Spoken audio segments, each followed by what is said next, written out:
السلام علیکم دوستو، اللہ تعالیٰ نے اس دنیا کو بہت پیارا بنایا ہے اور اس کائنات میں اللہ تعالیٰ نے ہر قسم کی مخلوقات کو پیدا کیا ہے۔ جانور بھی اللہ تعالیٰ کی مخلوق ہیں، ان میں خوبصورت جانور بھی ہیں اور کچھ ایسے جانور بھی ہیں جو منٹوں میں انسان کو موت کی نیند سلا سکتے ہیں، چاہے وہ انسان پر اپنی طاقت کے زور سے حملہ کر دیں یا اپنے جسم میں پایا جانے والا زہریلا زہر انجیکٹ کر کے۔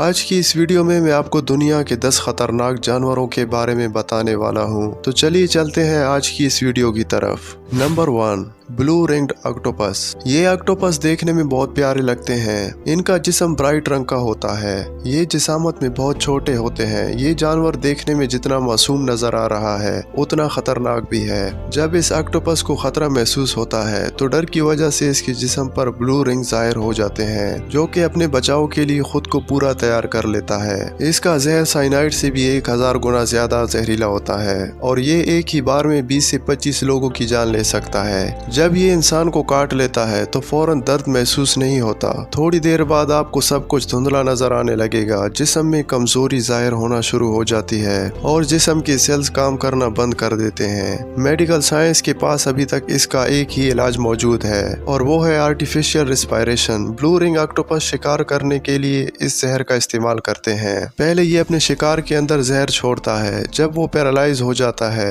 پھر یہ اسے کھانا شروع کر دیتا ہے۔ Number 2، death stalker scorpion. دوستو، اس بچھو کی لمبائی صرف 3 انچ تک ہوتی ہے۔ یہ نارتھ افریقہ کے میڈل ایسٹ اور ایشیا کے گرم علاقوں میں پائے جاتے ہیں۔ یہ اسکورپین عام طور پر رات کو اپنا شکار کرتے ہیں۔ یہ اپنے سے چھوٹے یا اپنے ہی سائز کے انسیکٹ کا شکار کرتے ہیں۔ اسکورپین کا بائٹ بہت ہی خطرناک ہوتا ہے، یہاں تک کہ ان کے کاٹنے سے انسان کی موت بھی ہو سکتی ہے۔ ان سے سب سے زیادہ خطرہ بچوں اور بڑی عمر کے لوگوں کو ہے۔ ان کے کاٹنے کے بعد زہر انسان کے دل اور لنگز پر اثر انداز ہوتا ہے۔ اس کے زہر سے انسان کے پھیپھڑوں میں فلوئڈ اوپن ہونے لگتا ہے، جو کہ انسان کو موت کی نیند سلا سکتا ہے۔ اس لیے یہ اسکورپین دنیا کے سب سے خطرناک جانوروں میں سے ایک ہے۔ Number 3، red blood Farhana.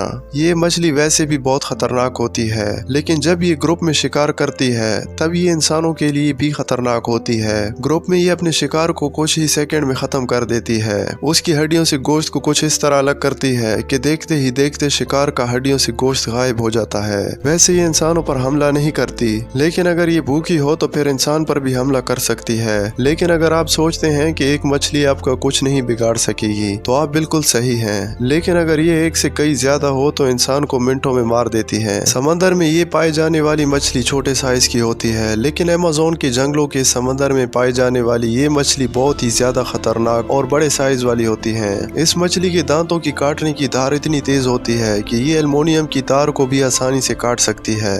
Number 4، black مامبا۔ اس سانپ کے کاٹنے سے افریقہ میں زیادہ تر لوگوں کی موت ہوتی ہے۔ بلیک مامبا مختلف رنگوں میں پایا جاتا ہے۔ اس کی لمبائی لگ بھگ 14 فٹ تک ہو سکتی ہے اور یہ دنیا کے سب سے خطرناک سانپوں میں سے ایک ہے۔ یہ بہت ہی ایکٹیو اور سب سے زیادہ تیز رینگنے والے سانپوں کے ساتھ ساتھ افریقہ کے سب سے لمبے اور زہریلے سانپ اور دنیا کا دوسرا سب سے زہریلا سانپ ہے۔ ان کے منہ کا اندر کا حصہ کالے رنگ کا ہوتا ہے، اس لیے اسے بلیک مامبا کہا جاتا ہے۔ یہ باقی سانپوں کی طرح اپنے شکار کو ایک بار نہیں کاٹتا، بلکہ اسے بار بار کاٹ کر اس کے جسم کے ہر حصے میں زہر انجیکٹ کرتا ہے۔ اگر کوئی اسے مارنے کی کوشش کرتا ہے تو یہ اپنا منہ کھول کر اسے خبردار کرتا ہے۔ اس کے بعد یہ اپنے شکار پر حملہ کرتا ہے۔ یہ سانپ 32 کلومیٹر فی گھنٹہ تیز رفتار کے ساتھ بھاگ سکتا ہے، اس لیے شاید ہی ایک انسان اس کی تیز رفتاری سے بھاگ کر جان بچا سکتا ہے۔ Number 5، helicoprion fish. دوستو، آپ لوگوں نے مچھلیاں تو بہت ساری دیکھی ہوں گی، لیکن اس مچھلی کو دیکھنے کے بعد آپ ضرور حیران ہوں گے، کیونکہ اتنی خوفناک مچھلی آپ لوگوں نے اس سے پہلے کبھی نہیں دیکھی ہوگی۔ اس مچھلی کو ہیلیکورپین کہا جاتا ہے اور اس کے اوپر کے دانت بالکل بھی نہیں ہے۔ اس کے نیچے والے دانتوں کی جگہ ایک گھومنے والا بلیڈ لگا ہوا ہے، جس سے یہ اپنے شکار کو ایک جھٹکے میں 2 ٹکڑوں میں کاٹ دیتی ہے۔ آپ یہ بات ضرور سوچ رہے ہوں گے کہ یہ مچھلی اپنے شکار کو کیسے کھاتی ہے۔ یہ مچھلی اپنے شکار کو مارنے کے بعد اسے منہ میں لے کر اپنے تیز دھار بلیڈ سے کریش کرتی تھی اور چھوٹے چھوٹے ٹکڑے کر کے اسے نگل لیتی تھی۔